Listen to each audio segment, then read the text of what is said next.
Guys, this is such a brilliant film. I'm a big fan of noir, and this is right up my alley. This film has you guessing all the way through, and nobody is getting ahead of Ed Sullivan's script or Steven Soderbergh's directing. They keep you guessing all the way through. But Don, first question to you.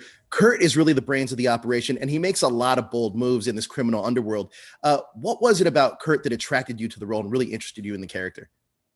Well, this is something that I had been talking about with Steven and Ed for a minute, months before we actually started.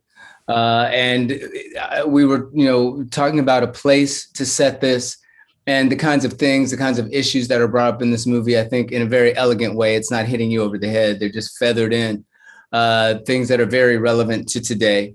But this complicated character who has been burnt, and who did some burning himself, and is now on the other side of that trying to figure out really just how to not die and have the ability to walk away from this car crash that in many ways he started. So it was fun. I knew that working with Benicio was going to be a blast. I've been wanting to do that for a long time. It's the 6th time I've worked with Steven. I was pretty sure that I could count on that experience being fulfilling.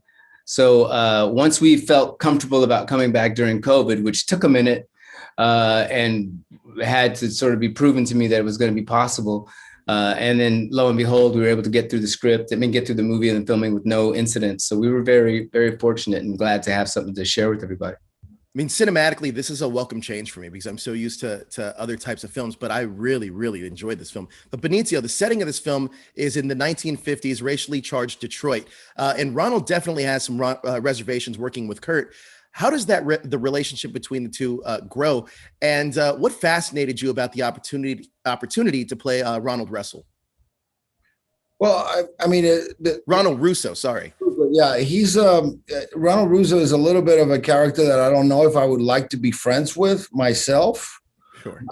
He's got some things that I don't approve or don't like, but so it's interesting to play a character that you necessarily don't like. I've done that before. But there's something about it that it's kind of like, how do you show it without showing it? And that's kind of like the game I try to play. And, you're only as good as the actor you're playing with. So working with Don Cheadle, you're in good hands and that it's going to make you better. And then also working with Steven Soderbergh again, it's just like one of those things that you just don't say no and you just do it, So, and then the story has all kinds of elements that are like all kinds of turns that are really interesting and a lot of fun, and I think it keeps you guessing. And it was a lot of fun watching it, the whole movie put together last night.